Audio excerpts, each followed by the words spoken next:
phase you actually go into investments to them. Sure. But I guess if you go in early in a company, they don't perhaps have that much of a product. They don't have that much of finance to really speak about. I guess you look more into the team then, or? Yeah, for sure. Yeah. Team is definitely number one. Yeah. And we all know at pre-seed, you might need to sort of pivot a couple of times before you reach that point of product market fit. And then you really need to be sure about the founders and that they have that endurance that it takes to take it to product market fit. Is that the main thing, that the founders have the drive, the endurance to really drive the company through whatever kind of hardship they will see? That's definitely one thing. And I think especially in times like these, when it's a little bit rougher out there, endurance and resilience is very important. But I also look a lot at sort of founder market fit. Have they spent time, have they built experience that is relevant to the market they take on? It doesn't necessarily always have to be from that customer segment or that exact vertical. Sometimes it can actually be good if you have experience from, say, Spotify, and you take those learnings to another subscription market. That's fine. But you need to have some sort of experience and deep understanding on the problem you're taking on. So you said founder market fit. So if I'm trying to understand what you mean with that, but do you mean basically that the founder should have some experience from past that is relevant for the market they're going into? Yeah, exactly. Yeah, we like that. And we look for, there's a lot of VC buzzwords coming your way now. No, go for it. But we look for outliers, like founders that have shown some sort of outlier qualities in their past. Because, I mean, building, and we're sort of unicorn hunters in a way. We look for those companies that can be the next Spotify. And to build something like that, you often, have to go against a lot of people saying, no, you have to convince people to join your vision. You need something very extra. You need those sort of outlier qualities. And maybe go ahead. One final thing that's super important, I think, is that you can convince others to join you on that mission. And you realize what are my weaknesses that I need to have other people's joining to fill out for what I'm lacking in experience. And convincing someone to join at, a startup that doesn't have funding yet, that is going to take over the world in something super transformative, that takes a special skill set, I think. Yeah. It does. And I think I like what you said about the founders being able to convince others. I guess basically they should be leaders in some way. Yeah, of course. Yeah. Leaders in terms of being to invest or convince the investors, like people like you. But I guess also being able to recruit people, talented people going forward. Yeah, super important. Right. And I think especially in sort of applying when we're looking at AI, it's going to be a talent war. And you're going to need to be able to attract the very best, I think, to win. Yeah, exactly. So having that sort of magnetism almost, both from the technical founder and, of course, the other founders as well. I remember when I joined Hiltorion, that was a number of years ago, many years ago, but still they had a tech founder or two founders that were really knowledgeable. And I must say I got very hooked just by the first meeting with the founders. And that's why I joined very early in that company. But I think that's so important. And they were able to recruit so many talented people coming to that company.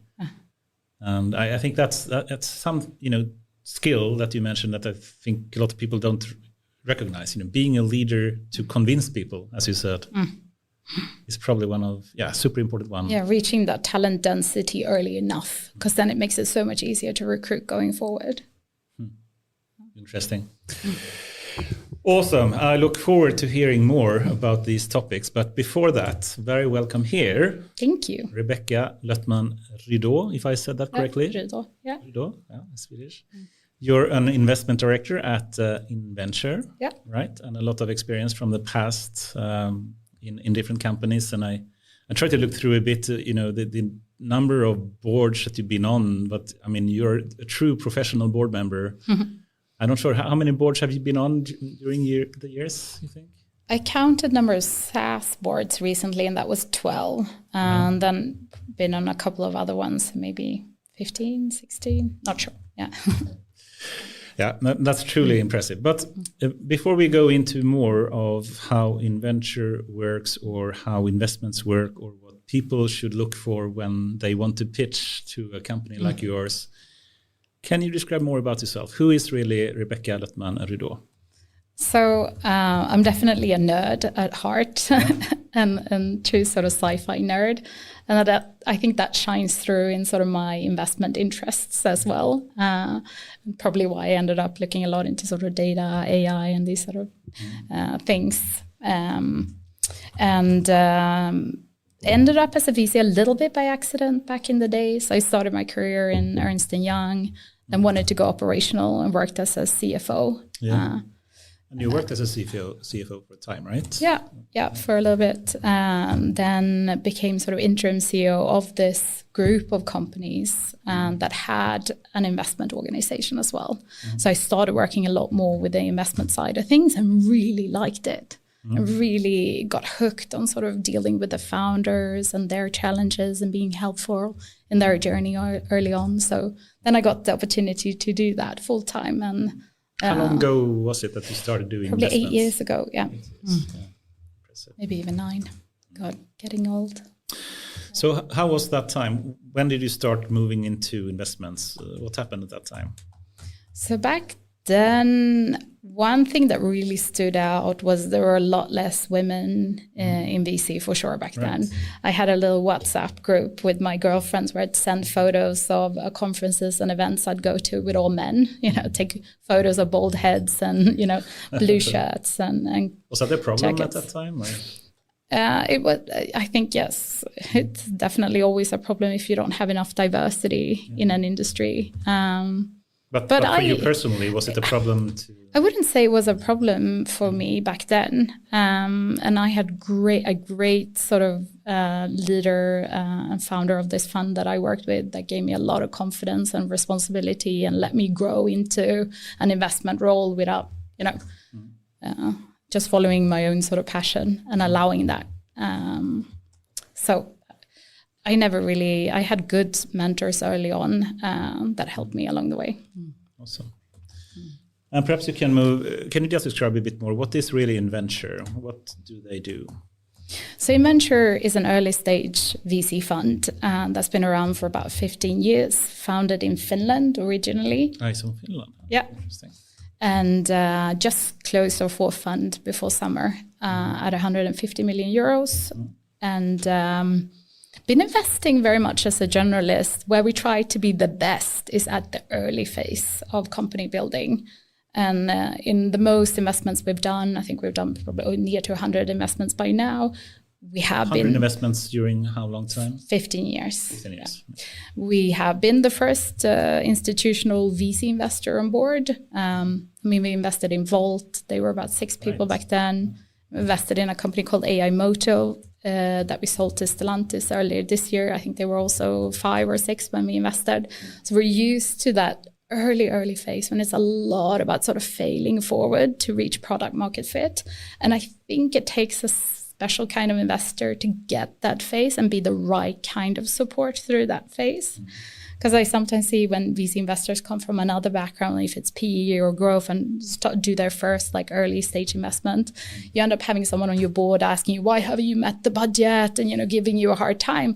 Well, I kind of see it as a good thing. We didn't meet budget. That means we've sort of disproven this hypothesis. What's the next hypothesis we're testing? So you're constantly supporting the founders in their, failing fast enough journey. That's good. And we try to support, especially when it comes to talent. So that's one thing where I think a lot of VCs say probably this, that they're active investors and are helpful.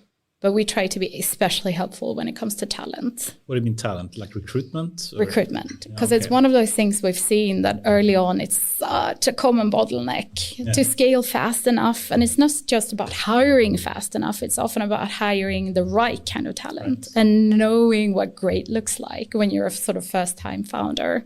And there we can really support. And we have one person in the team just doing that with our companies. So that's the way you do it. You have an recruitment expert that can basically guide and coach companies. Yeah, exactly. And we've for a couple of years now put away a bit part of our management fee to having people in the team just working with portfolio. So of course, if I invest in a company, I'm going to be helpful, and I'm going to, be your sounding board, and I'm going to help you with my network as much as I can. But besides me, we also have other sort of hands on deck helping you succeed. I mean, that's something I'd like to hear more about. What do you do after an investment that you made? And it sounds like you're very involved in helping the company. If we just, take the recruitment track a bit more, because I think that's such an important part and something I spent probably 15 years on myself in trying to recruit the right people. What is the trick? Or can you give some examples perhaps, or if someone is listening now, they just have their startup, they want to hire some people, what would you recommend them to do or do not do to find the right talents? Not hire the first person that comes along. I mean, that's an obvious advice, but I think sometimes you feel a bit rushed. You've just raised a lot of capital. You have the pressure to show results as quickly as possible. So you go out, recruit, and you don't spend enough time making sure you really found that sort of amazing talent that is both a good sort of fit culture add to your team and sharing your values and vision, but also has that like stellar talent pedigree to add something to your team. Because I think it can be such a game changer early on, as we discussed initially, if you get high talent density, because that will attract other talent to join you. Exactly. And if you get it wrong too early and you don't have that talent density, that's going to come back and haunt you in future recruitments. This is such an interesting topic, I think, at least. But okay, so you want to get some talents on board early on, I guess. Yeah. And people that also can help you with other recruitments in some way. What about things like should they hire senior versus junior people? How do you from a compensation point of view actually be able to get talents on board?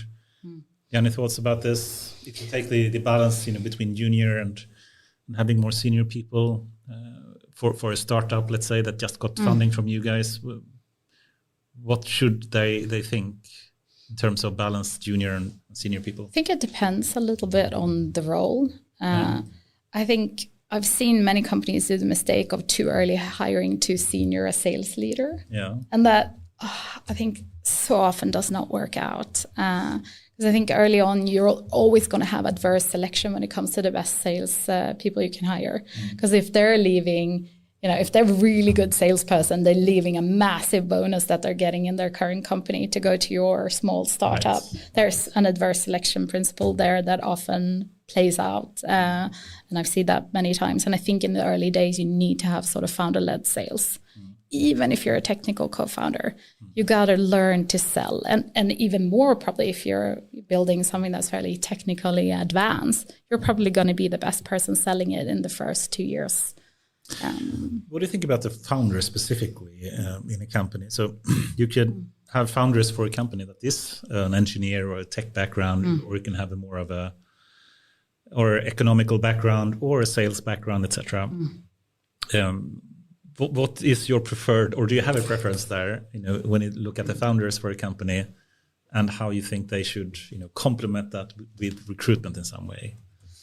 So I think founders can come in all shapes and sizes, and sometimes they can be more heavily towards the commercial side of things and sometimes more heavily towards the technical side of things. But we do really love betting on founding teams where you have diversity in the founding team. So you have 2 or 3 founders that bring, their own skill set and hopefully very complementary skill sets. So that's the preferred choice, I'd say. So the best setup would be like a technical founder combined with more commercially savvy one. Yes. Yeah, I'd say. And if I were to choose one, my personal preference would probably be more towards the technical side of things. Especially since investing a lot into sort of data and AI and software, I think it's so hard to hire that talent early on. I guess just a reference to Spotify there with Daniel Ek, that was the technical engineer, and then with Martin Lorentzon, more of I'm not sure I should say commercial, but he was a different type of personality that I think complemented Daniel quite a lot at that time. Yeah. Awesome. So recruitment-wise, then you mentioned diversity, which of course I think at least is surprisingly important. Any thoughts there? Do you have? It's so easy, I think, also from startups, especially if they're more tech-oriented, AI-based kind of startups, that they don't have the best diversity. Is that something you think about when you look at investments, or when you speak to people and do the due diligence that they have? No, for sure. And I believe, and there is a lot of research showing this as well, that diverse teams perform better. Yeah. And I really believe you make better decisions as well if you have a diverse team. And it's not just, it's gender, it's also experience and where you come from and all sorts of backgrounds, like combining as much diversity as possible. And that the founders are aware of that early on and striving to achieve that. Because that's also, I think, speaking of common mistakes, that you look at your sort of circle of friends and your small network for your first hires, and don't sort of raise your eyes a little bit looking for, a diverse complementary skill set that could really add something new to your team. Yeah, I think there is an art form to doing recruitment and how to do interviews and what's not. So that's a very hard, but I wish. And that's why we help yes, as well in that. Yeah. That's perfect. So basically, how does that coach or that expert, go in? Do they basically speak to the managers there, how does it work? Yeah, exactly. They can do a first call to identify what are your specific challenges that you're going through right now, and how can we be helpful, and then the actual help can look in many different ways. If it's about helping find the right profile definition, you might not know yet exactly what you need. What do I need from my management team? I feel I'm missing something. Should I hire a VP of sales, or should it be a head of marketing? Should it be a CRO? Like defining what you actually need at a certain phase that she can be very helpful with. Cool. I'd like to move into the topic that we actually started speaking about before we turned on the stream here, but before you actually decide to do an investment, you go through a number of checkups and due diligence procedures. Can you just describe a bit more? Do you have a special way, or how do you evaluate companies before you make a decision on investing or not? I think it's quite similar to a lot of other VCs. The number one thing we look for is team and potential. So, because we're a 150 million euro fund, all the investments we do sort of have to have the potential to return the fund, which means the single investment should, in theory, be able to return the fund. So if you invest 1 million euro, it should have the potential to do 150x. Yeah. At least when you look at market sizing, we need to be sure that you can build a €1 billion company in the space you're in. So I think the two most common reasons we say no is either team or potential. And then, of course, we go into product and your business model and all of those things as well to build conviction on you actually offering something that is more than just an incremental improvement. Really like companies offering something that's like significantly better solution, targeting really, really painful problems that are big.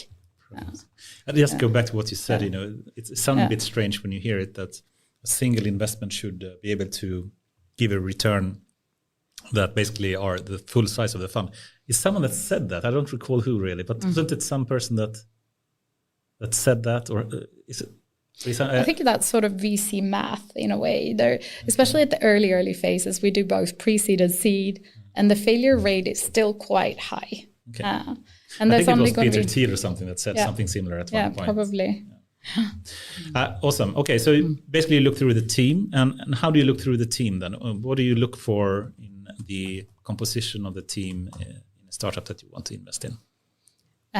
So we look for founders that have a deep knowledge of the problem they're taking on, an understanding, and have spent the time thinking about this problem, and probably has a unique insight at some point how to solve this in a new way. And we tend to like sort of the contrarians of the world, the ones that sort of dare to launch something that others will go a little bit, what's this? Like, you're not it's not immediately obvious because it is a very new kind of solution. We usually use the term on this podcast quite a lot called first principle thinking, coming from Elon Musk and others. Is that the type of person you're thinking about, that it doesn't just follow the standard way of doing things, but very much so. Yeah. Very much so. And have spent time getting to that first principle thinking around the problem they're taking on. That's something we really like. And also, as mentioned before, like ability to attract others on their journey that complement their skills and really can show that they can convey this big vision and convince me and convince others to join this quest. So people that are basically leaders, I mean, you're putting a lot of pressure now, I think, in a lot of startup companies that want to approach you and get funding, but people that are, or how would you describe it? People that are, for one, have a new way of thinking about solving a clear problem that they can identify and describe clearly, but also having then the leadership of being able to convince people like yourself and other people they should recruit. Is that basically the core? True. I think that summarizes it well. And contrarians. People that dare to challenge the status quo and dare to challenge, our way of doing things. Have any a better red way flags, of doing anything that you would say, oof, I saw this kind of personal trait or some other part of a person that makes you completely unable to invest in a company or a team? I mean, I've had sometimes founders lie early on, even if it's smaller things about pretending to be, about having been something on your CV, for example, that you actually weren't. Or I'm a little bit sensitive to if you fake, sometimes you try to fake it till you make it. But if you fake too much towards me early on, you sort of lose that early trust. And that's so important in the early phases that I feel we can build a relationship of trust. So that's, for me, is definitely a red flag. So honesty and transparency is something so as well. Yeah, for sure. If we just take potential then as well, and I guess you basically are thinking about having the ability to become a €1 billion company in some way. How do you determine that then? You have to make some kind of judgment on this can actually have that potential, or is it the team that should, convince you, or how did you decide? I guess it's both. We always make our own analysis as well, and there's no magic formula to this. But you have to look at a couple of things. We think a lot about sort of macro drivers and trends, and what's currently some of the themes that we believe will be sort of the next generation of unicorns or the next generation of tech companies reshaping our give some industries. Example, something you've seen in the past that is a macro trend, or it can be what we're seeing in generative AI now. For sure, that's the obvious one, since it's an AI podcast. Yes. We've also done a deep dive into sort of the energy transition with so many macro wins, in favor of the need for new solutions in the energy markets. I think both when it comes to, our industry, when it comes to our houses and solving the biggest problem in climate. So we did a deep dive on energy to sort of define what we're looking for there. And we also share quite often sort of our blog posts about what we're excited about in an area. And I'm always happy to be challenged as well. We know everything is changing so quickly. So even if we're wrong, I think it helps, hopefully, that we're sharing sort of this is what we're thinking at the moment. That makes perfect sense. I think the ethical question and climate, etc., is something I'd like to get back to you shortly. But before that, if we just think about the due diligence and what you really consider, and if someone is listening and thinking, what should I really focus on in a pitch? So the number one is the team, then to show off the potential. Anything else that they should think about? Really, really show that you've done the work, because I think quite often, founders come and pitch and they haven't really spent enough time sort of interviewing potential customers, understanding the competitive landscape in detail.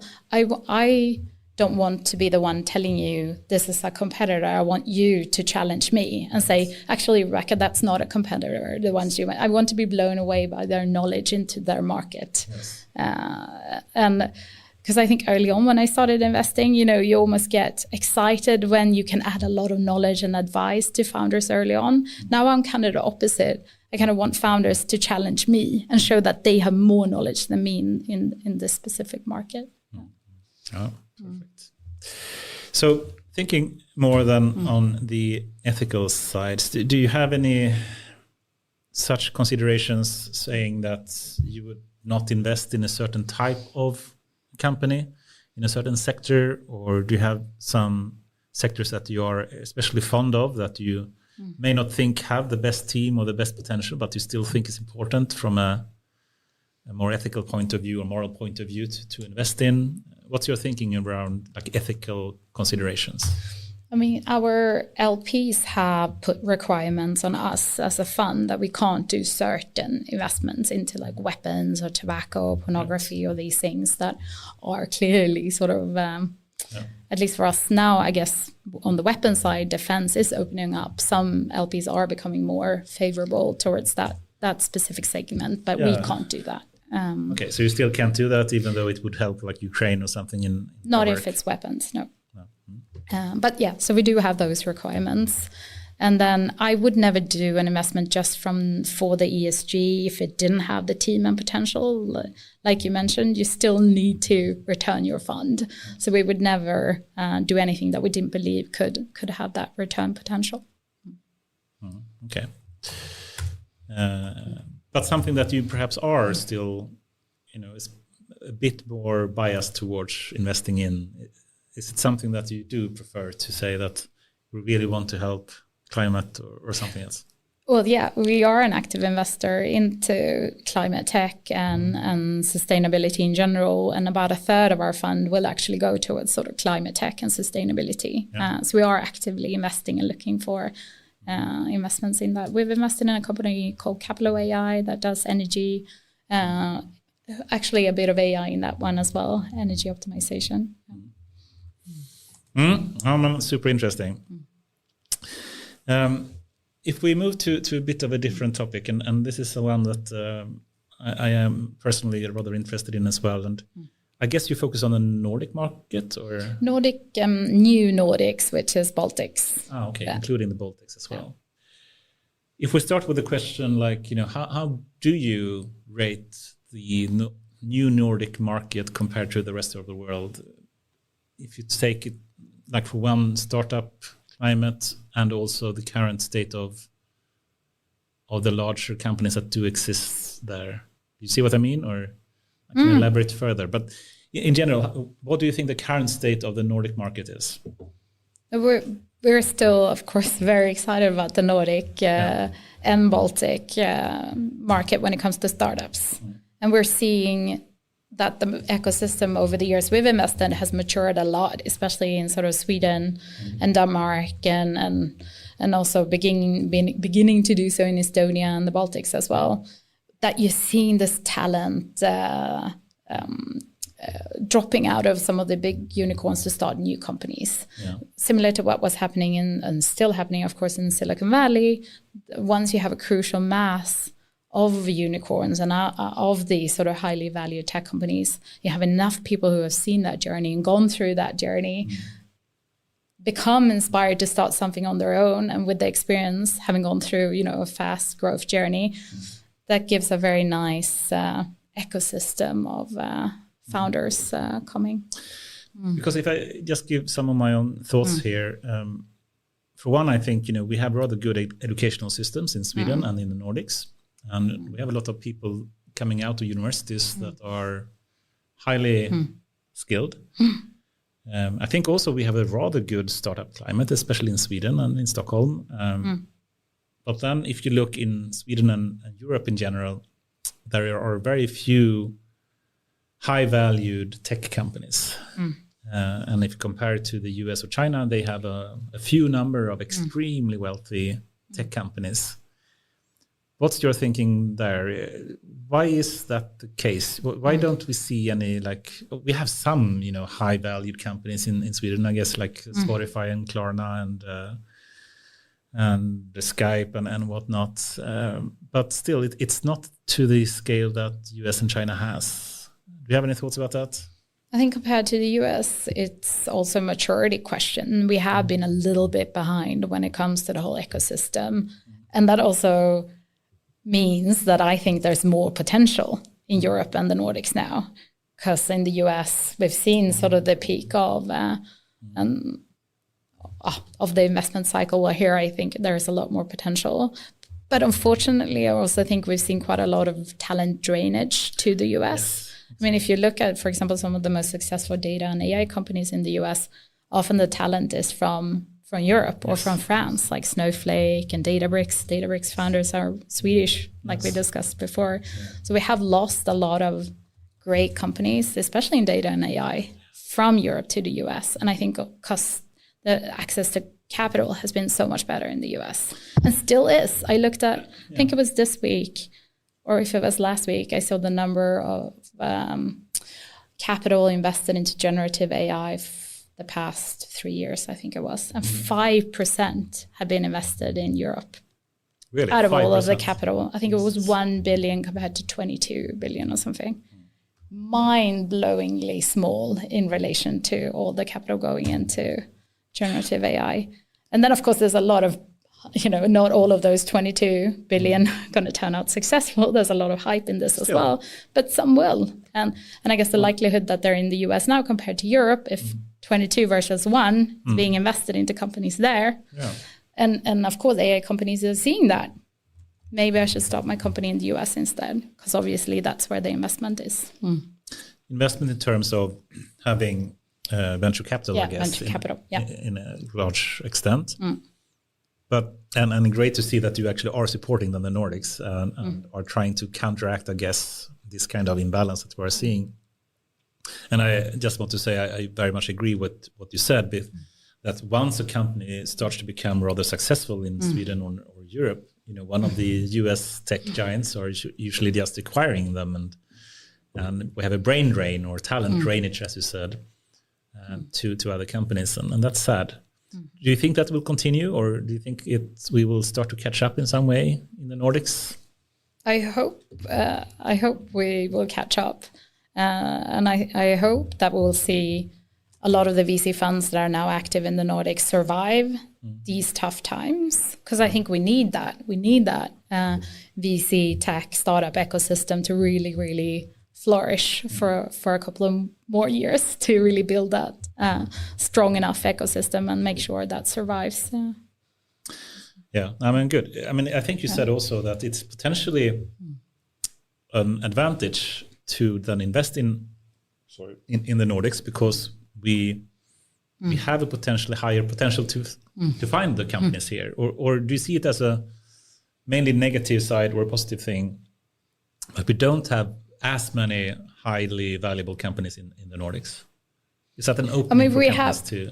In Sweden, we have the most unicorns per capita still. Yeah. So, I mean, we do have quite a lot of high valued companies compared to how big a country we are. So I think, and what we're seeing as well is some of the more experienced VC funds coming out of Sweden and the Nordics are now so big.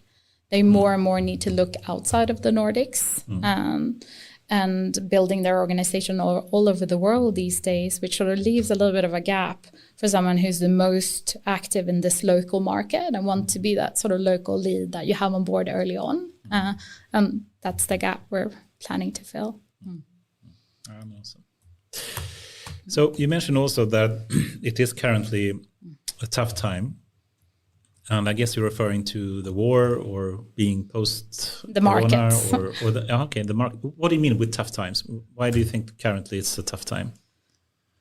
I mean, interest rates are still high. Yes, inflation rates, and I mean, at the same time, in Sweden, we have.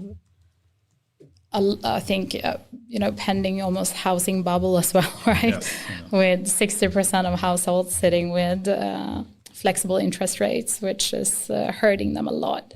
So consumer spending will probably get a real hit eventually. We haven't really seen it yet. In the US, I saw numbers this week that they're still spending quite intensely, the consumers, but also then building up consumer debt significantly. And I think this is, we haven't seen this blow up fully yet. And with the US Fed sort of prolonging the timeline for when interest rates might normalize as well, they postponed that last announcement. I think we're going to be in this high interest market for longer than a lot of us were hoping, which means, of course, IPO windows will stay closed or semi-closed, and number of M&A transaction will maybe not be as high or as so it's big harder as to we get. hope. Is it harder for a startup to get funding these days because of the high interest rates, you would say? Yeah, we're definitely seeing that in the later stages. Yeah. So if you look at funding for growth stage companies, has shrunk immensely in the past year. What do you mean? Can you just elaborate a bit more what you said? So is it? It's a lot harder, and it's a lot less capital being invested. Yes. Okay, less capital. Yeah, less capital. But do you also then go more into preserving the investments you have rather than making new investments? Is that like a choice you make at Inventure as well? I think not for us. And in the early phases, it looks better. I think it's easier, a little bit easier. I'm not saying it's easy, but it's a little bit easier to raise capital early in pre-seed seed. And we've actually seen quite a lot of later stage funds do more in the early phases. I think because they're finding it a lot difficult investing in sort of a C or D round when the IPO window is still pretty short. It's, the time to exit is a lot shorter compared to pre-seed and seed. So I think it's the best time to invest in pre-seed and seed now. And we've seen in previous sort of crises, some of the best companies were built during that time. Why is that, do you mean? Why is it better to invest seed and pre-seed? Perhaps you can just define what is really a seed and pre-seed and A round, B round, C rounds, etc. That keeps changing. I think when I started investing, what we call a seed was an A round back then. Yeah. So it keeps changing and trending. No, but what we talk about when we say pre-seed, it's often only a team, maybe an MVP of a product and a big vision. And then when it comes to seed, usually you have your product up and running. You might have some initial users or customers or pilots ongoing, and you're raising maybe 2 to 5 million euros. And then the A round is a step in that, and you should have traction and some kind of... Yeah, maybe €1 million in ARR. And a couple of happy customers. You found product market fit. Yes. Okay. And you're ready to raise money to sort of scale, basically. Okay, so you should be able to demonstrate through sales or the revenue that you have that this is a product market fit. Yeah. And you just need funding to scale it up. Yeah, exactly. And I think, if I'm not mistaken, that you, before you joined Inventure, also were focusing a bit more on C and D rounds and more late stage. No, I think I've mainly done sort of early investments, occasional sort of A rounds, but quite focused on early stage. Yeah. Okay. And if we just take angel investments, do you define that different, or is that basically a pre-seed, or what is an angel? So pre-seed, all these definitions. No, often at pre-seed, we do those rounds together with angels. Okay. Occasionally, you might have had angels on board before you do sort of a slightly larger pre-seed, just to be able to quit your job and get started. But yeah, depends. Cool. Okay, so a startup that have an awesome idea, they perhaps have some MVP of a product. They shouldn't be afraid, I guess, to approach you and say, we have an awesome idea, and it's still, given the tough time we had, a possibility to get some funding. Yeah, and I mean, we're super active. We're investing at the same pace as we always have been. So we've done 20 investments already in the new fund. So we're definitely open for business. 20 investments during what time? About 1.5 years, yeah. So we're really active. Okay, so going to, now startups is getting excited here, and they say, okay, we really want to approach Inventure and you, Rebecka, and they just thinking, how should you do that? Well, they need to do a pitch, I guess, right? Yeah. We've actually shared our pitch deck template on our website. Oh, really? You don't need to use it, but if you don't know how to make a pitch deck, you can use that one. But I think the magic doesn't necessarily lie in the pitch deck. It's more back to what I was talking about before, that you can show that you have that deep knowledge. You can convince me on your vision and show that you have that sort of outlier team in place. Right. Okay, so that's a really good tip, I think. Show that you are this kind of innovative thinker in some way. But and come prepared. Like way too many, I think, don't do the work. Can you give some example of some bad pitches that you've seen? Or? What's the I worst don't know. I think sometimes you hear a pitch that's completely like unfocused and unstructured, and you might not even get to your sort of team page. You might not even get to your bigger vision. You get stuck on something else and just talk without stopping. And you kind of want to leave room for a bit of a conversation as well, right? That's usually the best pitches where we're both talking and I'm asking questions, or you're asking questions, and we have a nice like pitch combined with sort of conversation as well. Okay, so if you were to give an advice, you would actually, I guess, tell them to use the template that you have for a pitch deck, and they don't have to, but if they don't know how to make a pitch deck, that's one way of doing it. And then speak about the team, I guess, the problem, the potential, the team. Yeah, for sure. What should the core components be of the pitch? No, that's it. Like, show me the problem you've defined and that first principle thinking around that problem. What was the unique insight you had? Why do you want to solve this? And why are you the right team to solve it? And then tell me a little bit about the solution you're building and why it's, more than just an incremental improvement, that it is significantly different and better and can really, create something new. Maybe you're a market maker even. You've had such a unique insight that you even can create a new market, or you're disrupting, current legacy players with something really new and different. And then how big is the market? And I love when founders have done sort of a bottom-up market analysis, showing me that they're really, nitty-gritty about understanding their customers. And even though it's all hypothesis, it helps me to show that they thought about it. What could a typical customer pay? How many customers are in our sort of sweet spot geographies? What does that mean in terms of a bottom-up market size? And don't just give me a big number. Oh, the e-commerce market is 2 trillion and we're going to take 1%. Okay, that's for me a little bit sloppy. Like I like when you've sort of done the analysis, and then you're probably going to be wrong, but at least we're sort of setting up hypothesis and we're doing it in a data-driven manner. What do you mean a data-driven manner? How do you do that? Oh, you do the work. You interview potential customers. You do research about their problem. You do research about how much it's costing them today. Right. Okay. So you understand how much you might be able to charge. Crunch the numbers in some way. Exactly. You spend time understanding the customers you're targeting and the market you're taking on. For me, at least, I've done so many bad decisions, and I thought, for example, Twitter will never work. For example, I thought it was the stupidest idea I ever heard as a product. And still it works. I mean, not perfectly, but still very good. Do you get surprised sometimes that, ideas you've seen or pitches you heard that you thought were horrible still work surprisingly well? All the time. Yeah. I mean, we're super humble that we're going to get it wrong. I mean, the only thing we know sort of in tech is that the future is very uncertain. And we're, guessing what's going to be some of the most successful companies, but we don't know. And we're going to, be wrong all the time. And that's fine as long as we get it right a couple of times. Yes. Yeah. One single out of 20 or something. Yeah. And I think it was, I forget what VC firm it was, but they shared data on the investment decision. If it was, if they were disagreeing on if to do an investment or if they were all agreeing on doing an investment.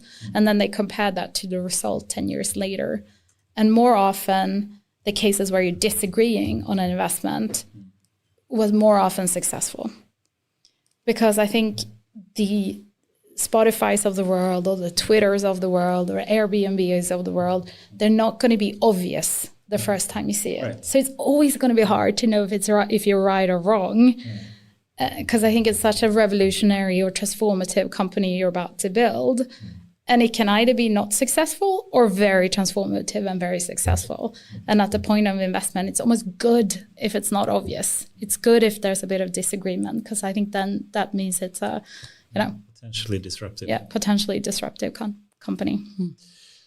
I'd love to also move into more generative AI and what you think about it. Yes. But before that, I guess it's not only AI that you invest in. Or what is your preferred type of companies that you do invest in? Well, really anything. We're a generalist investor. We can invest in anything from biotech platforms to self-driving software like AIAW, or Volt was, delivery company. So we can really do anything. We maybe wouldn't go into sort of very advanced drug discovery, for one specific drug, or, something that was very sort of life science heavy. But otherwise, we can look at a lot of things, as long as it has that VC component of being really scalable and you have the potential of building something really big. Okay, and I guess AI is one part of it at least, and I guess you call it deep tech, as what you mentioned a number of times. What do you mean with deep tech? So typically what I mean with deep tech is that it's coming from some sort of research originally, and often they have some sort of proprietary innovation. Okay. And we have done over the years quite a bit of deep tech bets as well. And I think, speaking of sort of climate transition, I think we should continue doing that. And I think that will be needed for sort of a true climate solution, to continue doing a lot of deep tech bets in that area. From a personal point of view, I'd just love to hear before, and then we move to more generative AI discussions, which are more fun. But speaking about a field that I wouldn't invest in, at least, it would just be fun to hear you speak about this, is blockchain technology. Do you invest in that, or do you have any thoughts about that type of company? Yeah, we can. And we wouldn't invest in a token. Yeah. But we could definitely invest in a company using blockchain technology. And we have another block in our portfolio that is using NFT to enable you to invest into music and the artists you love, and getting a rev share of that music. So I think for me, blockchain is just, I guess, like AI, an enabling technology. And if you use it in the right way, where it makes sense, where you get value from the blockchain, then we could definitely invest in it. I'd love to. I'm thinking if I should go deeper into this question or not. But no, let's move to generative AI. Okay, let's do that. Okay, so do you have a preferred? If we just speak, do you have a preferred definition of what AI really is? I mean, everyone is disagreeing on this, and they have a personal way of thinking what AI is. Do you have a preferred way to say this is what I think when I hear AI? Typically, when someone just talks about sort of AI company, I get a little bit, I guess because of all the hype right now, I get a little bit tired. I'm like, okay, but what are you actually using? Is it machine learning? Is it LLMs? Personally, I prefer when it's clearly defined and you're open with the fact that, we're actually using this type of machine learning to build this, rather than just sort of stamp AI on everything. We call it artificial intelligence, and we don't even know what intelligence is yet. So it's a little bit, It's annoying. I mean, I've been in the field for a long time, and I don't think I've heard even a single person that agrees on the proper definition of AI. How do you define it? Oof, you shouldn't have asked that. But I had my preferred way, actually. Okay, I take 36 seconds max, otherwise I can speak for it. It's going to be long. No, but I actually like the original definition. Yeah. It's from John McCarthy in 1956. He said AI is the science and engineering of building intelligent machines. Actually, John McCarthy, I found out recently, is my supervisor's supervisor. So my PhD supervisor, Erik Sandoval, his PhD supervisor was John McCarthy. Oh, that's super cool. So it feels like I almost know him. Anyway, I think it's good because it speaks both about the science or the knowledge necessary to understand how something works, but also the engineering of making something that comes of use, have value, building a product. And then you can speak about intelligence. And intelligence, in my view, is, according to what Franz Erscholle said in 2019, skill acquisition efficiency. So the more quickly you can acquire a skill to play chess, to separate dogs from cats in a picture, or to understand CAT scan images or drive a car, the more intelligent you are. So it's different from knowledge. It's the efficiency of acquiring a skill that is the intelligence part. And then the latest type of deep learning, for example, can do that much more efficiently. Instead of manually having to type in the rules, you can simply learn by sending a lot of data to it, and even raw data with deep learning. Because I guess you could question when it was just rule-based, yes. It wasn't really intelligence. Well, it was very low definition. Intelligence. Yeah, exactly, because then you have to, as a human, input all the rules and do it manually, and then it's super slow. So it's super inefficient way to do it. That means it's inefficient. But then with generative AI, moving into that, that's another type of AI that I think is complementary. I mean, it doesn't really remove or replace the other types of AI, but it adds a new type of application, a new type of companies, a new type of products that you can build that wasn't possible before. And if we take just, I think it's really fascinating what's happened in just the last half year or something after ChatGPT launched. We've seen how Microsoft has adapted their products using so quickly in an extremely fast pace. So they have the ChatGPT now in their operating system in Windows, in the web browser, in all the Office products. Google has done the same with Riveting AI. They have it in Gmail, in Google Photos, in all their workspace applications. And now we've seen Meta have done the same. And all the tech giants are basically in just a couple of months, less than a year, being able to integrate that into the core product. I've never seen as fast adoption before. Do you agree? Or no? Yeah, I've done the same reflection. Yeah. It's been incredible how fast it's gone. I guess from Microsoft it makes sense, since they're such a big owner in OpenAI. They would want to see that advantage, being able to adopt it quickly. But still, it's impressive. And that comes, to the question then, how should we approach generative AI? And just thinking from an investment point of view, we know that the tech giants have a big advantage here. I mean, they can develop their models themselves. They have the knowledge in-house to also integrate that from an engineering point of view into their products. And they do that surprisingly fast. How can other startups catch up? And would you, as a startup wannabe, should you still have the courage to think that I can create a product, even though they have been able to adopt generative AI as quickly as they have?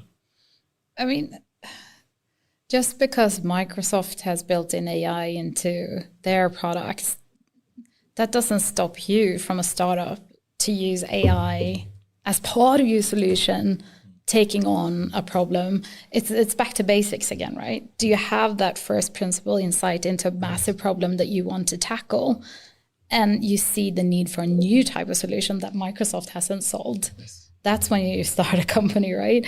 And if you can use latest sort of LLMs or whatever it might be to solve that problem, perfect.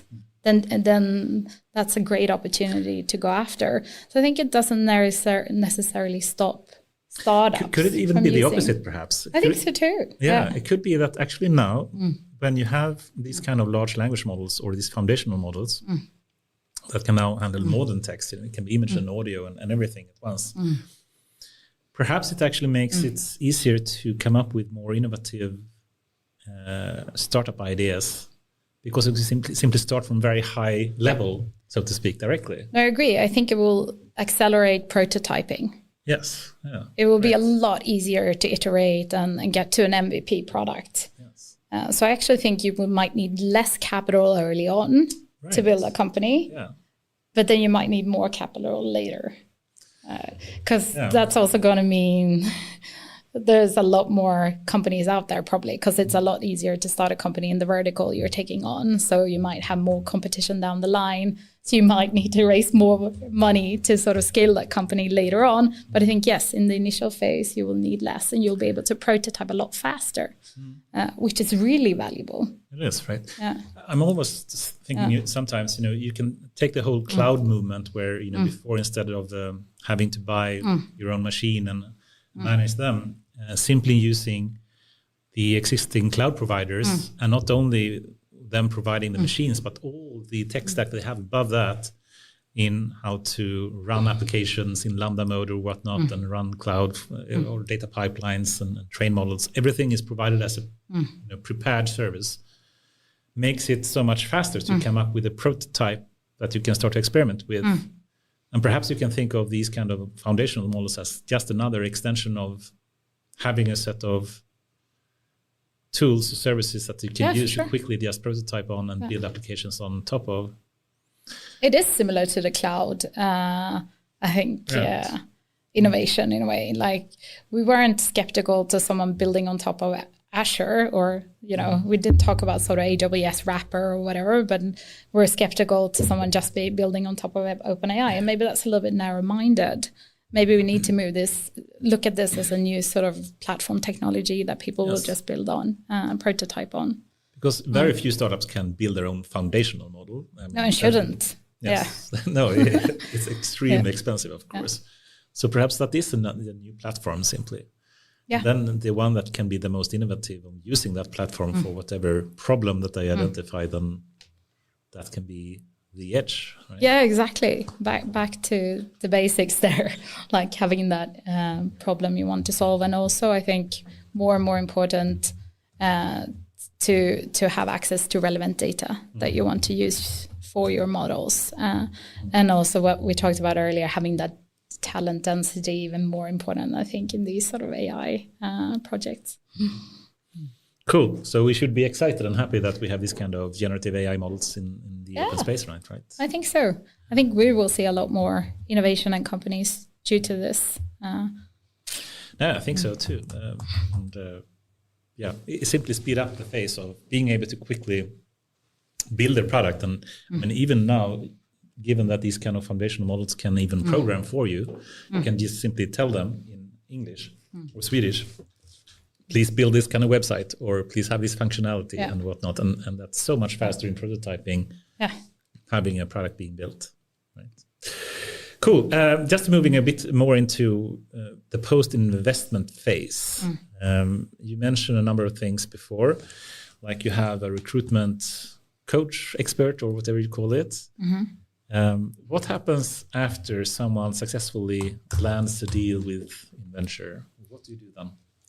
So we typically join the board of directors or an advisory board, like to really, really close and follow your development and be as helpful as we can be on your journey.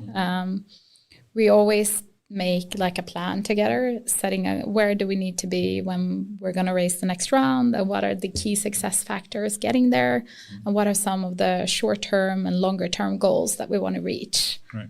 And then align on sort of how to get there and how we can be helpful in you getting there. And that's something we do early on. But you do join the board, you try to help them where they're with a strategy, I guess, in some way.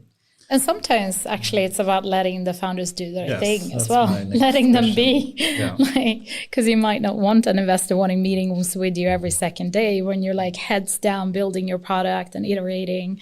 So it's about finding that balance of when you need to be leaning in and when you actually need to give the founder space.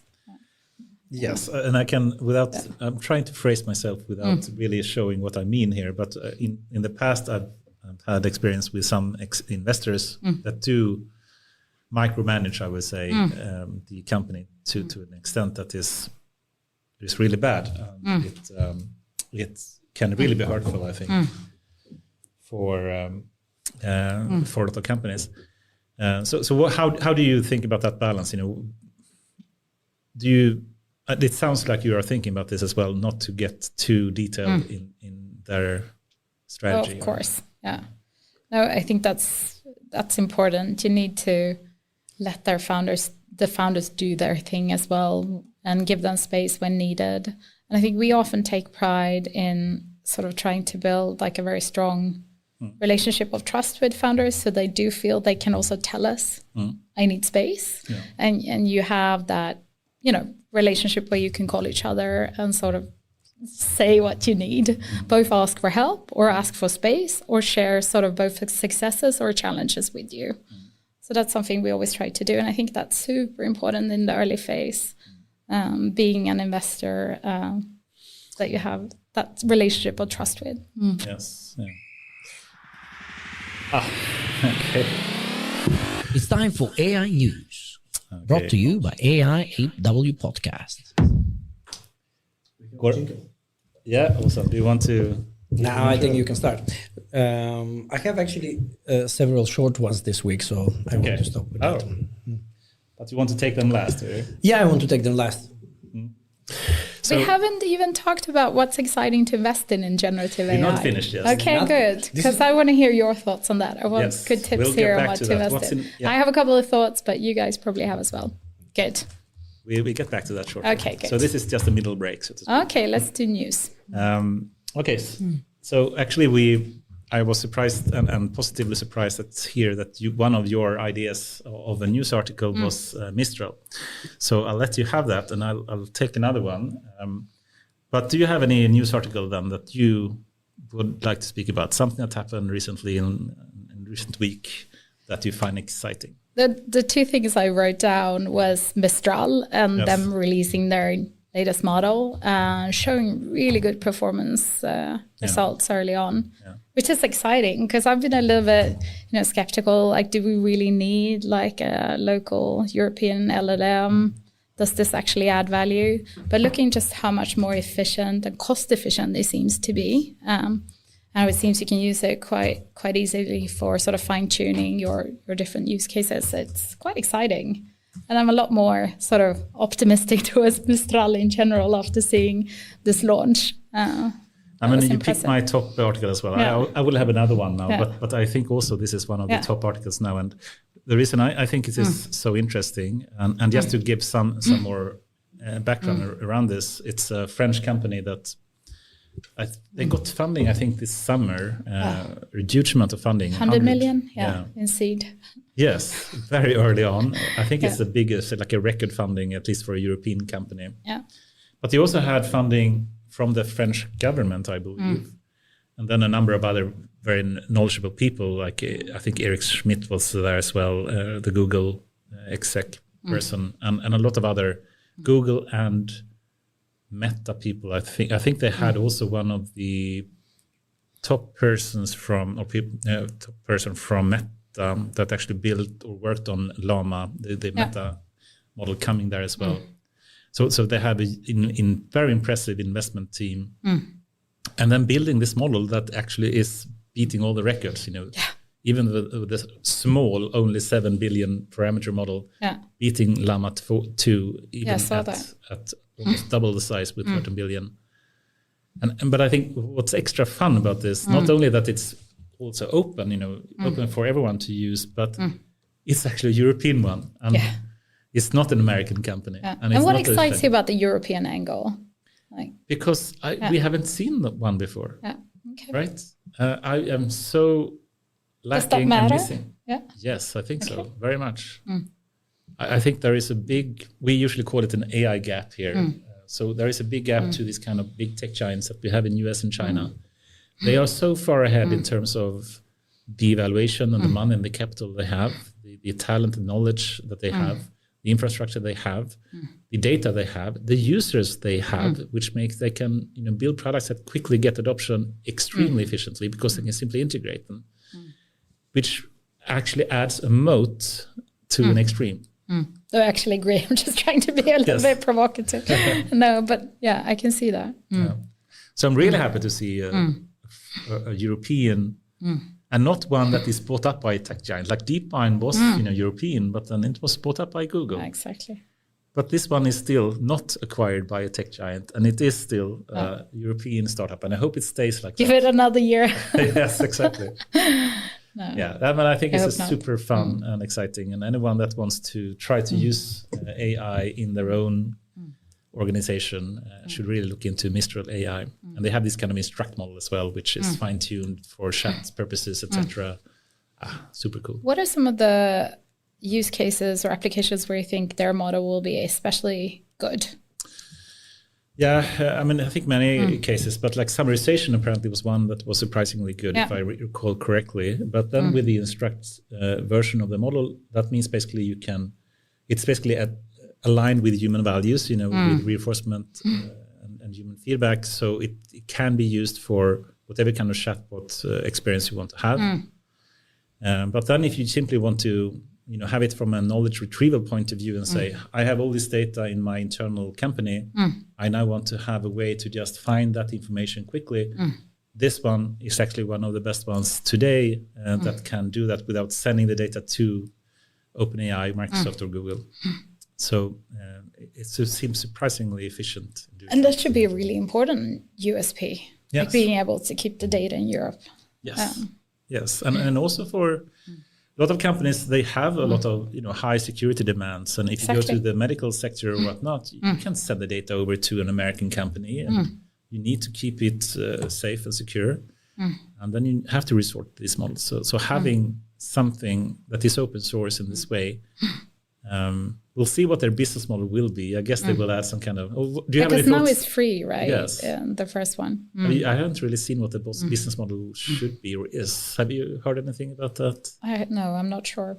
If the next one they'll launch this for adoption, and, acquire sort of free users, and then they'll launch another one that they will charge for. Because they got a lot of investment, and investors needs to get a return still, so they have a business model, but I haven't heard about it yet. No.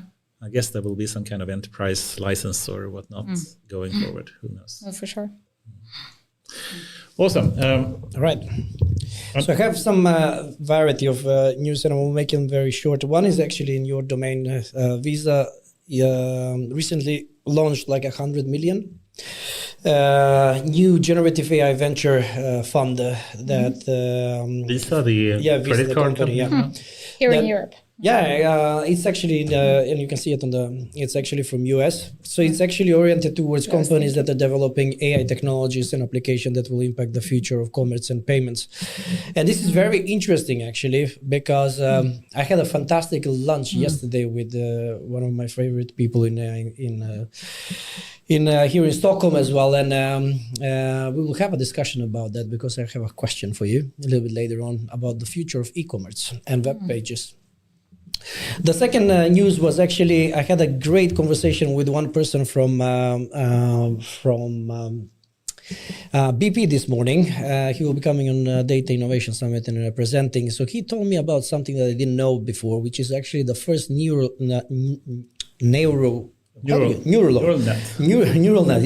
law in Chile.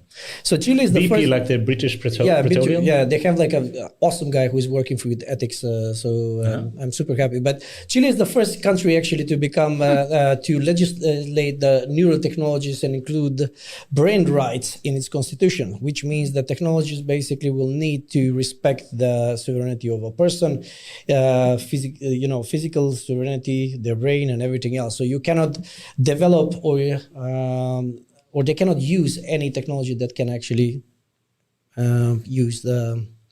So Neuralink working in Chile. Exactly like that. So I think it's very, very... And it's amongst the first one. And the discussion that we had with this gentleman today, it was mind-blowing. It opened up my eyes so much. Because I thought that we are not there. But obviously there is already things that are happening so much within this area. Neurocomputing, neuro AI, etc. That I thought that it was worth to mention. On a positive note, the CEO of JP Morgan Chase, which is Jamie Dimon, announced that basically the entire organization will be utilizing AI. They have identified 300 use cases internally, and he believes that the future of work is going to be less than around 3.5 days. So he is predicting that in short, people will have what they want right now, and that is a bigger and longer weekend. So I think that was cool. Back to the AI Act. There is still struggle there. Obviously, the European countries, some of them, including France, are now fighting the legislation, especially the part for biometric surveillance. and asking actually for some cases to be excused, including basically usage in for national security and military purposes. So we all know where this is going to go, right? And that would be my news. Yeah, awesome. Good ones. I actually had a news that I wasn't able to speak about, but so I've added now, if that's okay. Yes, please. So actually Microsoft did a big launch. This is actually kind of old. It's like more than 1 week, so it's a bit old. But Microsoft released something that they haven't really spoken about at all, and I think it's a really big thing. It's called AutoGen. And this is I haven't seen any press release or anything. And they had a big conference recently, and they didn't even mention this. And AutoGen basically is an open source framework for being able to have agents speaking to each other. I saw this. Yeah, I saw it. This is super exciting. It is exciting. And basically you can have one agent that is producing code, another that is evaluating the code or thinking from a security point of view, is this correct to do so? Something else that's evaluating from a business point of view, and then they start to interact. You can have LLMs writing LLMs. Yes, LLMs speaking to each other. So you build up this kind of discussion that they have between each other, and they just talk to each other until they come to some kind of conclusion, saying, okay, now we have some potential solution. And as I see, normally large language models, they are basically, as I call it, like the type 1, or this kind of, if you take the type 1 and type 2 systems that Kahneman thought about, or thinking fast and slow, or the human brain, we have reactive parts of our brain and more deliberative parts of our brain. So the frontal cortex is more deliberative. You think, you reason in a high level of abstraction. But then if you have your eyes or whatnot, they are reactive. You don't really consciously think even what you do. And that is really what I think the large language model, even ChatGPT, is like. It's more like the reactive part, the type 1 kind of system that doesn't do deliberative thinking. But now by adding this layer, like AutoGen is doing, and having these other layers using the models back and forth, this is reasoning on high level of abstraction. And this is adding the deliberative part of a system. And this is kind of exciting and scary. Exciting. But scary also at the same time, because if they start to produce code, I saw someone, building I think it was a game, like this snake game or something, and he started to interact with each other and build better and better versions of it without human intervention or human in the control. And that is also a bit scary. Yeah, we talked about that before the pod, like when we start automating malware. Yeah. Sort of. So it could almost be like a virus if it's initiated in the wrong, with malintent. Yes. And you have agents accelerating that. That's a bit scary. But I was excited from the perspective of, because I've seen enterprises now applying sort of GPT-4 for searching company data through a chat interface. Hey, find me this number of the sales in France last week, or these sort of fact finding with a chat GPT interface. And I've seen other slightly more advanced applications of GPT-4 for sure. But with this, I think this could be the start of almost your next layer of business intelligence operating system. It's like an operating system of large language models. Exactly. Right? Yes. In a way that can help you make the right decisions on how to manage, it is whatever amazing. Really. It can be the core of your sort of brain in your company. And also, if you look at Jan LeCun, in Meta, he has this idea about what the true AGI should be. And it should be some kind of controller that is different from the perception that you take. This is actually the controller in some sense, right? It's a controller that is doing discussions or sending messages between different parts of the brain or the AI systems, which are different systems, and then trying to control them in some ways to come to some conclusion. This is cool and a bit scary. I'm excited to see what startups will do with this as well. Like, and you'll be able to combine internal data with external data and make a lot more advanced sort of. And they'll pick and choose different AI, because you can choose. It doesn't only support ChatGPT. It can be any kind of model that you can. Combining different models integrate it with. and put them against each other and see who performs best, and then choose the one. Super exciting. Cool. Perhaps we should go back directly to your question then. And you spoke something about, the different type of investments in generative AI. What do you mean with that? Or what was your question around that? No, and this is also where I'm really excited to hear you guys. Because we think a lot about sort of what will be some of the emerging sort of AI technologies that we should be investing in and what shouldn't we be investing in. And I think so far, early on, I had the hypothesis about maybe more investing in shovels than shovels in a gold rush, rather than chasing after every sort of rare gold nugget. Right. But I think the more we're learning and the more this technology is developing, I think now we're definitely going to bet more also on the application layer. Just to clarify what you said there, I mean, shovels in the sense that you're focused on the tooling to let other do stuff, but by investing in the tooling, you can actually make potentially more money. And the question is if it should be more on the end user setting or on the tooling. Should it be on the application layer or should it be further down the stack? Yes. And we have been investing in sort of the shovels of AI, I guess, in a way. We've invested in a feature store called the Hopsworks, where you can manage your features, which really can help you put sort of machine learning in production. And we've invested in Lab AI. I think you mentioned you're part of Greens, so you probably know Simon, the CEO there. I think they're a perfect example of selling shovels in a gold rush. Their platform enables AI builders to faster prototype and get their AI products out on the market. And Hopsworks and Logical Clocks and I know Jim Dolling there from a long time. There are some really talented people there. Yeah, for sure. But I think now, the more I learn, the more excited I'll be about taking a couple of bets on the application side. And I think especially one of the things I've looked a lot at recently is sort of developer tooling. And I think it's so many painful problems yet to be solved where, generative AI, we've already seen that with the fast sort of early adoption of GitHub's Copilot. Quite quickly reach hundreds of thousands of users. And I think that behavior is already starting to change, that coders are using. I think more now are using probably ChatGPT-4. You probably know this better than me. Yeah, GPT-4 is still better than Copilot these days. But exactly, But that also shows that there's opportunity for someone building something specifically for developers. If it's for testing to begin with, or debugging, or code review, whatever is that painful problem you want to take on, I think there's massive opportunity in this market. I mean, there's 30 million, 40 million developers out there. So building something that is super, super.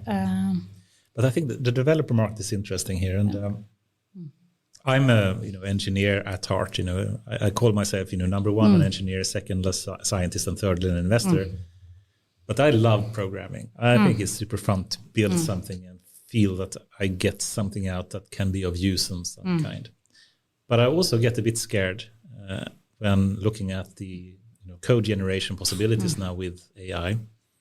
Some people even say that in 5 years, it's questionable if we need that type of programming that we have today. Now, I see it more that like before it was, you're required to go like 5 years in school to be able to program and engineer software. Hopefully tomorrow or in a couple of years, basically anyone without having to gone through years of schooling can start to build software. Yeah. Right? So it will simply expand in the number of people that can do that otherwise rather complex task. I think that's very true. And I think maybe sure junior developers might be replaced and automated away, but the slightly more skilled developers will suddenly be 10x better. Yes. And that's exciting. And that, again, will sort of generate a lot more innovation, I think. I think that it's hard to even imagine what the developer space will look like. I think, just as we spoke about malware and how AI can help people that are potentially malicious and want to build, just cybersecurity threats. This can also help all the startups, saying, I may have as an economist an awesome idea, but I can't program, but suddenly they can. And suddenly they can, through AI, build things that they couldn't do before. It's like, I want to sing karaoke, but I'm horrible at singing.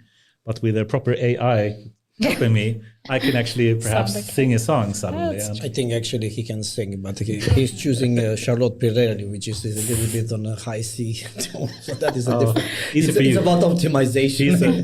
There's an app that can change that probably for you. Goran is a professional singer, so it's easy for him to say. So. I'm very excited by this GPT Engineer, or the open source solution. Have you guys played around with that? And what do you think about it? Because I'm seeing the open source adoption, and Anton is such a brilliant guy. Yes, I know him since.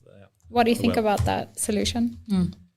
Of course, very innovative, and super excited that it has been so popular. And being able to build up the structure of the software that you want to do.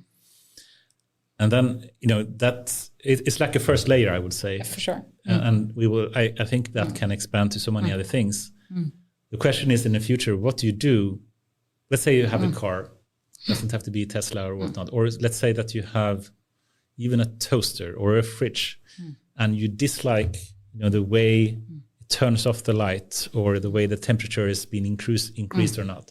Now you don't, tell the developer of it, to please fix this in the next version. You can actually tell the fridge, please change the behavior in this way through natural language, and it will, self-correct and change. And this is like, I think it will be so revolutionary for so many products that anyone can start to change the product. And this GPT engineer, that is making people that may not have the proper engineering skills to know how to properly structure the first program and have the template for that. But thinking on the next level of that, where you don't only tell it to please build this for this type of game, but actually having the full structure and then say please just change this. I think that could be the next phase for like version 2 or version 5 of this. And then they suddenly say please just, you have this large code base, now just change it to fix this thing. And it will fix it. Auto-correcting things and debugging things automatically. Yes. Very cool. Maybe you can just have your Figma sketch and then, hey, build this for me eventually. So for me, it's both sad and fun. I mean, it's very exciting because it basically opened up a space that has been closed down to only people that can program Python or C++ or Java or .NET or whatnot in the past. And now suddenly everyone can start to become a programmer, which is huge. But it's a bit sad for me because I spent so much time learning to code. But I think it's exciting times ahead, and it's hard to just envision what will happen. But it's definitely one of the ones I'm excited about. The other one, I have a couple of that I wrote down. The other one that I think is pretty obvious is sort of replacing the knowledge worker, like using this for law, for consulting, for automating a lot of those sort of basic manual things where you can over time, like even replace the need of maybe again sort of a junior lawyer or to begin with. That's super exciting. We are moving into the question about how AI will affect the job market, I think. Perhaps we can just speak a bit more about that. How will really the generative AI or AI in general affect the job market? And but I have some couple of questions just to make it a little bit more practical because we have an expert here with us. So one of my what I wrote as well in the notebook there, how do we define the Nordic AI market right now? That's the first question. The second thing is where do we see the most of the investments in which category of AI? Startup companies, the most investments are going right now. And then your personal thought, for example, how do you identify the potential of AI company? Is that different from any type of a different startup, like for e-commerce or whatever it's going to be? Because I believe that maybe the risks are a little bit bigger as it is a technology that is rapidly changing every day. I mean, we are having now AI news weekly, and you cannot keep up with all the things that are happening. So there are 3-4 questions there, and then of course we can chip in as well in the answering of that. But I think it's I would like to do a segment where we are dedicating like, this is the Nordics, this is what is happening right now, this is what we believe that the investments are looking like, and then this is what we believe that we should invest in. Okay. So that was a lot of questions. So let's focus. Which one do we start with? It is only 4 questions, so I will repeat them. The first one, let's define the Nordic AI market. Yeah. Right. How many companies are there? What are the startup perspective? Startup perspective. Yes. Okay. I don't have numbers on how many sort of AI startups are out there. I think we definitely have a good talent base. We do have a heritage of, building quite successful data companies in the Nordics. MySQL was originally from the Nordics. Neo4j was from the Nordics. So we have a lot of talent that are sort of data savvy and have been through journeys. I mean, Hopswork that you mentioned is ex-MySQL. And so I think we have strong talent. We also have, on the academic side, a few really strong professors and spinning out sort of okay talent from the university as well, I'd say. Could still be better, but I think the Wallenberg family is doing a great job attracting international professors to Sweden to build out that talent base. So I think from a talent perspective, it's quite good, and we are seeing that. We are definitely seeing an increased number of AI startups. So far, of course, it's been a lot in the application layer, a lot of these sort of co-pilots for X, Y, Z. And there's definitely going to be opportunity there, but I think it's a little bit too early to say if it's how big exactly the Nordic sort of AI startup market is compared to other countries. I believe we're still a little bit behind when it comes to sort of talent density compared to France, that has been so exceptional over the years. Same with the UK and London, having that deep mind sort of heritage. And it would be fun to hear your thoughts about how the government can step in and help Sweden, or in France, they did direct investments and put a lot of money into becoming basically an investor as a government as well. But let's park that discussion a bit. Let's continue. But so as a investor fund, right? Do you see more and more AI company popping out and approaching you as a VC? No, for sure. We've definitely seen an increase in number of sort of companies building on top of OpenAI. Right. And is it more towards the data management practices, or is it going to be traditional data science, machine learning, or is it going to be Gen AI, for example? So in a simplistic point of view, right? Validio, for example, data management, right? Yeah. If we put it. They've been around for a couple of years. Yeah, exactly. So, but I'm just giving examples of how we can think about data, traditional AI and Gen AI. Where would you put it? Which type of company mostly are knocking on your door and saying okay? So I think lately it's been a lot more in the application layer. Yeah. Companies building on top of LLMs or on top of OpenAI in Copilot for design, if it's dev tools, looking to replace a junior development, looking to replace a knowledge worker in law, for example. Or in the creative space, using AI for avatar generation, or we invested in a company that uses AI to sort of create your sort of second brain for learning. So you can have all your content summarized and with your AI second brain. It's a company called Melon. And you can use that to become highly efficient in your upskilling journey. Because we're all sort of, this as well. You're always have a long backlog of articles you want to read, or podcasts you want to listen to, or YouTube clips you want to see. And if you can store those in one place and then have your AI train on that data and use that to become your sort of second brain, helping you learn and reminding you of those articles and summarizing them for you, or even creating a tweet for you based on those. I think that's also very exciting to look how I can become a lot smarter with the help of AI. And do you believe that more of these companies will be in the future asking for example, venture capital, or you think it's going to be more on the data management and product development in AI, in the application layer? Where would you put it? So I think lately we've seen a lot more VC capital going into the application layer. But I think I'm still excited about solutions in sort of the data layer and MLOps layer, or automating data management of different kinds. I think there's still work to be done in that layer as well. Yeah. Or if it's using vector databases for a new kind of use case and application, how does that look? And what sort of new ways of working will we see out of that technology? So, yeah.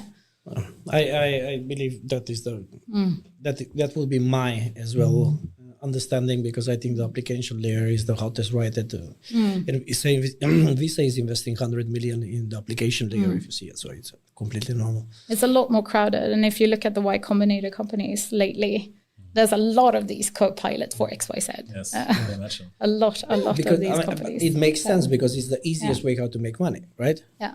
And those companies will be much more profitable than a company that is developing LLM, like large language model from the scratch. And there will be opportunity there, just like, when the mobile phone came and you had the first app store, applications. Exactly. Of course, it was a little bit hard earlier on to know which apps were going to be successful. But of course, there's going to be success, just like we saw in apps. Yeah. And my the last question was actually, so if we are, a company X is coming to your organization, and that is either application layer or generative AI or a traditional AI company. So do you see, is there a difference when it comes to evaluating those companies, comparing to a traditional startup, let's call, from e-commerce or, okay, Spotify will not put it because it's a little bit different. No, I think we always go back to basics, team, potential, the problem you're solving, even with these companies. Maybe I would say we look a little bit extra at sort of product velocity, since it will be so competitive. You have to be convincing enough that you can build something really amazing. And if everyone is building on top of OpenAI, what will be the big differentiators? Well, your UI, your design, your, all the things that have always been important, but the look and feel of your product and how you actually add value to your customers. So product speed is definitely more important. Go to market and nailing that quickly enough, and that we believe the founders have what it takes, and the potential of the problem they're solving is, prioritized and big enough to get that sales motion speed as fast as possible. Definitely important. Can you find networks effect or community effects? Or that's been one of the success factors of LabLab with their massive community. They create sort of virality as they grow. So finding those hacks to be able to grow really quickly, since there will be others building the same sort of solutions out there. I guess that's the big question, how do you differentiate oneself once everyone is basically starting to use foundational AI models as like a component that you have in any kind of product, and becoming like a norm that, of course, you have some kind of foundation model that can understand text, images, and audio. And then what is really the edge, the outlier of a product then?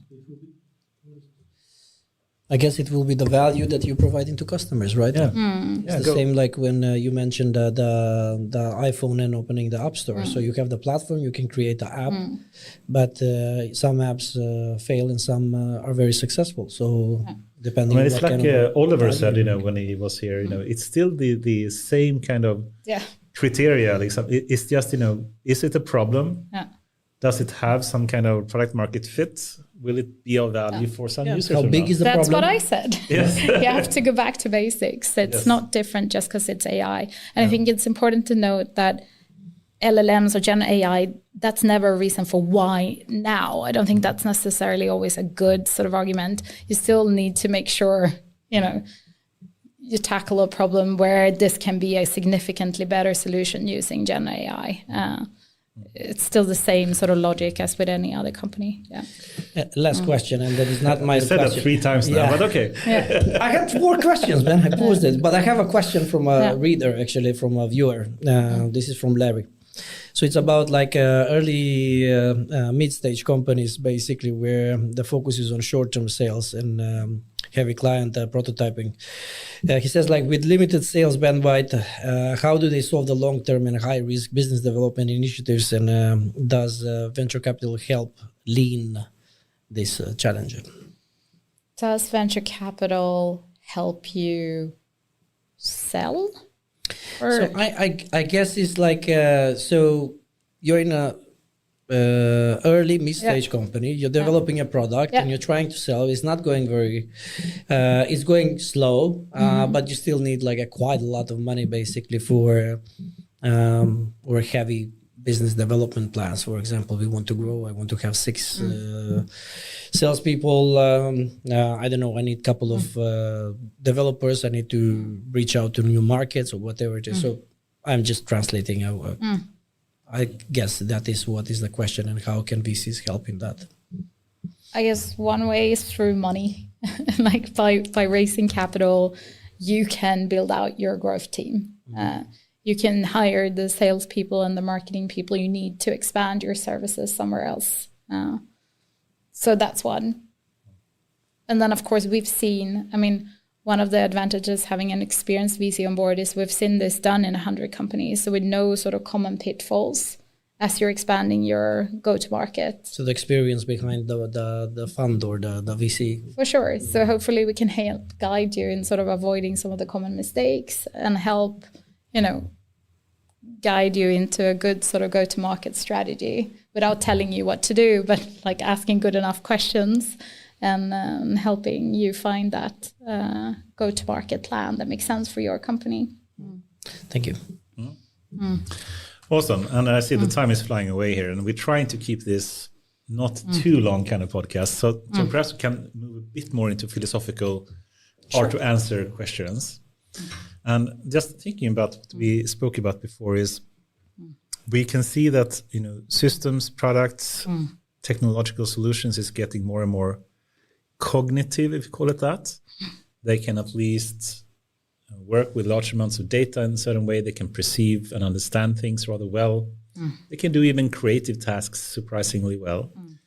So I guess one question, thinking 5-10 years ahead is, what will or should humans focus on, and what should our systems focus on? And I have one way that I usually phrase it, what AI is good for and what humans are good for. And I'd just like to hear, your thoughts about this, and then thinking specifically about the job market and what companies to invest in, given that AI will take over some of the tasks, at least that humans did it in the past.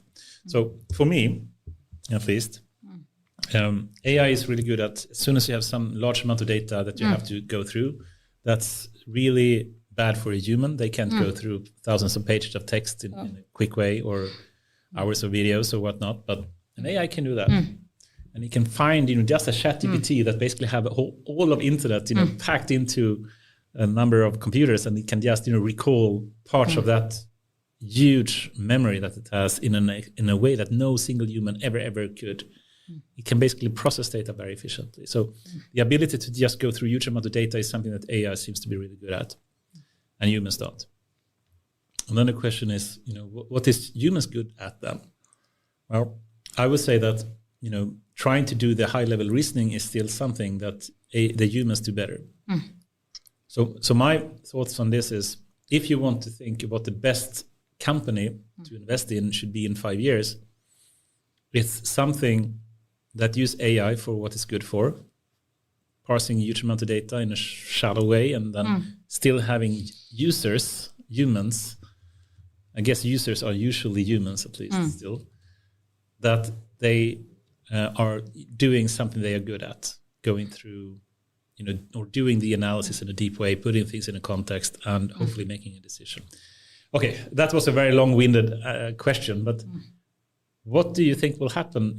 What kind of companies and what kind of products, perhaps that's a better phrasing, what will the products be in the future that have humans as a user when AI takes over some of the roles? Sorry for the very fluffy kind of question, but... So what kind of products will have humans as users, or what kind of jobs will humans have in the future? Which way do you want to go? I mean, I'm thinking from an investment point of view, if you have a company that wants to be successful in 5+ years ahead, given that we will have products, other products potentially, that have really cognitive AI systems in them that can be creative as well and produce a lot of things.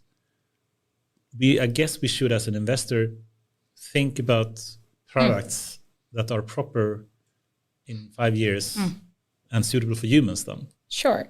And I think a couple of ones that I thought about is sort of entertainment. Good. Especially as maybe they're solving some of our job for us, so we have more free time and go down to 3.5 days of working. We'll have more time for entertainment. I think that will be a huge sector. Huge sector. Yes. Almost like you probably can have your own personalized entertainment system where you can tailor your book or your video to your preferences, and the AI can almost create that experience based on what I like and know that. So that's one, I think. Yes, very good. Another one is, we're unfortunately, our health is deteriorating, or at least, average life expectancy in the US is going down, and our health is, at risk. We're living longer, but maybe not as healthy. At least here we're living longer. But using AI, I think is super exciting in sort of biotech or proteomics or genomics or precision medicine. Personalizing our health experience, and those kind of solutions will definitely pop up, and that's also a very positive and optimistic sort of future scenario where AI can be part of accelerating drug discovery and solving some of the health problems we have today. So I guess humans, even if it's 5 or even 50 or 500 years ahead, will have need for entertainment. So I think, that's a long-lasting kind of product and type of system that we need. Health is also, as you said, something that will never end. We'll always have need for humans that need better health. Climate tech maybe as well. Climate, education perhaps as well. Yeah, future of learning. I think we're just now looking at an application in the future of learning where LLMs are so good at personalizing my learning experience. And suddenly the Bloom to Sigma problem, the students that have tutors get so much better in school compared to the average student that doesn't have that access. And now with generative AI, you can have an AI tutor available for almost anyone. Yeah. And that's also something I'm very, on the optimistic side, very excited about. Yeah, I guess it's a question about how to find products to invest in that will have 5+ year sustainability in an AI first or AI safe way, so to speak, right? Some kind of product that still humans need. And we talked about cybersecurity early on, because I think there we're seeing AI both increasing the problem, increasing the market size of cyber crime, and it's estimating to cost us trillions and trillions of dollars in the next couple of years. So AI both for offensive and defensive purposes, exactly. Right? Yeah, for sure. So that's definitely, I think, going to be around for a long time. We'll see how much humans has to do with that, or how much AI can do. AI battling AI. Yes, exactly. Probably. That's true. Autogen, in cybersecurity space. Oh, Jesus, that's scary. But both on malware and on the monitoring and solution and remediation as well side. Very exciting. Cool stuff. So if we go even more philosophical, and I'm not sure which side you're on, if you think about your kids, I'm not sure. Do you listen to the summer talk by Max Tegmark, for example? Yeah. And I've read, Life 3.0 as well. What do you think about his summer talk, when he said his children may not even be living potentially? Yeah, he's such a positive guy when you listen to. Normally, he sounds so happy. And then he's talking about these awful sort of outcomes. So I tend to disagree with the most sort of dystopian scenarios.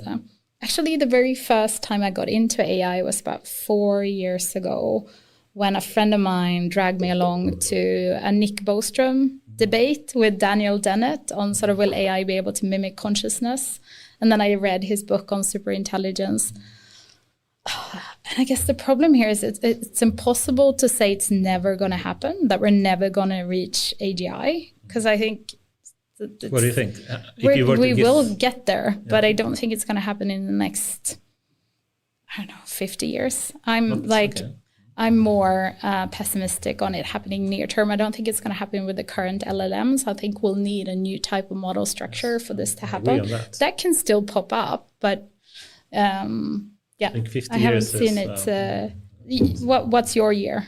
I still more on the Ray Kurzweil side, 2029. 2029. Wow, that's 5 years away. Jesus. Then we're definitely screwed. No, that's the point. Okay, so this is really the question. Are we really screwed? And I think this is, so many people are speaking in this way. Just because something more intelligent than us potentially pops up, does it mean it has to kill us? No, true. We have so many other dumb things in our world. We don't kill all the ants that we have. We don't kill all the dogs. We don't kill all the horses that we see in the world.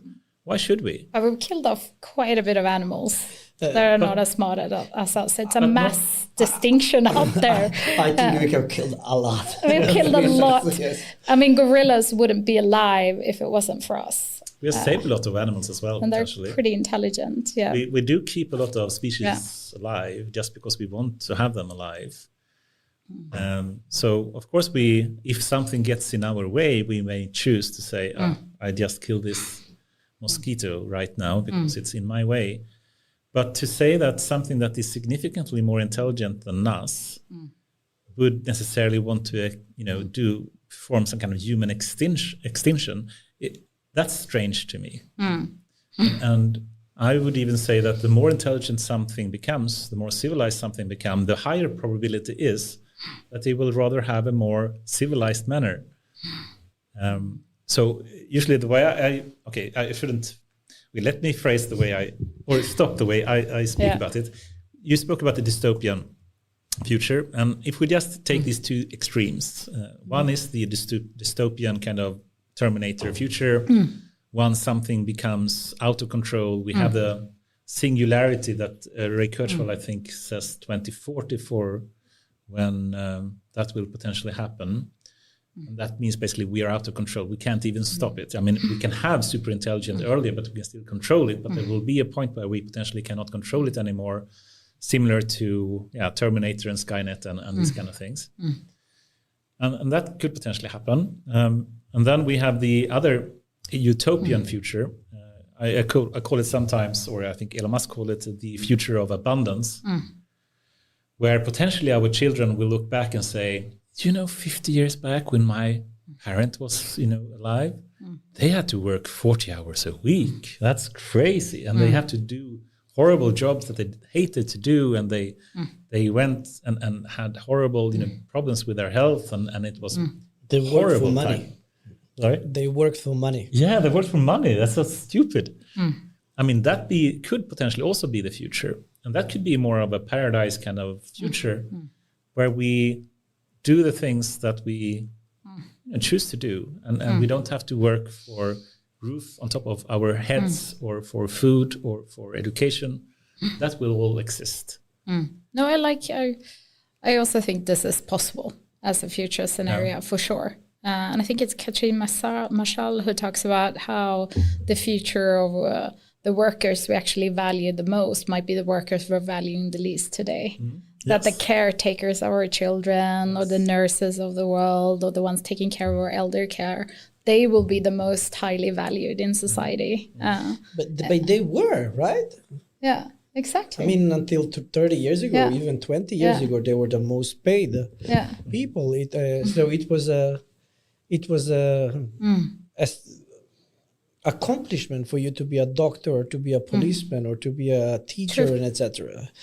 And that has been for 80, 100 years or maybe even more. And then in the last 20, 30 years of increased globalization and capitalism, this has basically just vanished. So I'm looking forward for that to come back. Same. I hope that will happen, and I hope we'll find a way of distributing the wealth. Yes. So as a sci-fi nerd, I'm a little bit worried about the sort of altered carbon scenario. There's a couple of very wealthy, such as Elon Musk, controlling both a lot of the AIs out there and owning them, and a lot of the wealth. I certainly agree that not more people are speaking about the extreme concentration of power that we now see, for one, in the tech giant companies that we have. But if we take a single person, there is not a person on the earth or in history that have had so much power that Elon Musk has these days. Influencing wars, yes. even. It's, and that's really scary. Yeah. If he were to go... Perfect super villain in a James Bond movie. Maybe. Perfect, man. He only need a cat. But if he wanted to go really, really bad, he could really inflict a lot of harm. And I hope that won't happen. And today, I guess, we're only seeing acceleration of the extreme sort of wealth concentration. We're not seeing indications that, automation is... True. I agree. I mean, we were seeing increased concentration of wealth, and that's really bad. But potentially, with superintelligence, we will reduce our need for wealth. We will reduce our need for earning money. True. We don't perhaps need to go to work anymore, and perhaps that can be an equalizer. And this is such a Western thing to talk about, right? Because we are talking about this in the same time, there are still 2.1 billion people who have no access to water and sanitary premises, right? But imagine if AI helped with the science. But if AI helped with the science to produce water, drinkable water from the air. I saw some really cool project that is also available right now. You have like a lot of good methods for desalinization and etc. So it's not that the technology is already here. It's just distribution of money and power and where do you want to invest. I think if Hans Rosling was here, he would argue with me. He'd say, yeah, sure, we're seeing more concentration on wealth, but we're also, if we're looking 100 years back, we're seeing everyone's getting a better life standard. Yeah, absolutely. Yeah. So we are seeing an increase in the general sort of standard of living and wealth. It's just like it has a delay in some countries. It does, yeah. And it's still very unequally spread, yeah. All right. I mean, I think that's an awesome ending. We are seeing, like Hans Rosling usually said, the life quality that we have today is significantly better than we'd ever had in the past. Yeah. And with AI in the future, perhaps that will even improve much further. We can do this podcast every day. Right. Give us 5 years. Yes, Nice. Awesome. It's been a true pleasure to have you here, Rebecka. Thanks so much for inviting me. It's been really fun. I'm looking forward to hearing more, perhaps after the discussions here, and speaking even more about some of the intricates and gossip I know of some people that I know that I would love to hear. Yeah, I only got through 2 out of my 10 exciting areas in AI, so we can continue with those ones afterwards. Awesome. Nice. Thank you very much, Rebecka. Thanks so much, guys.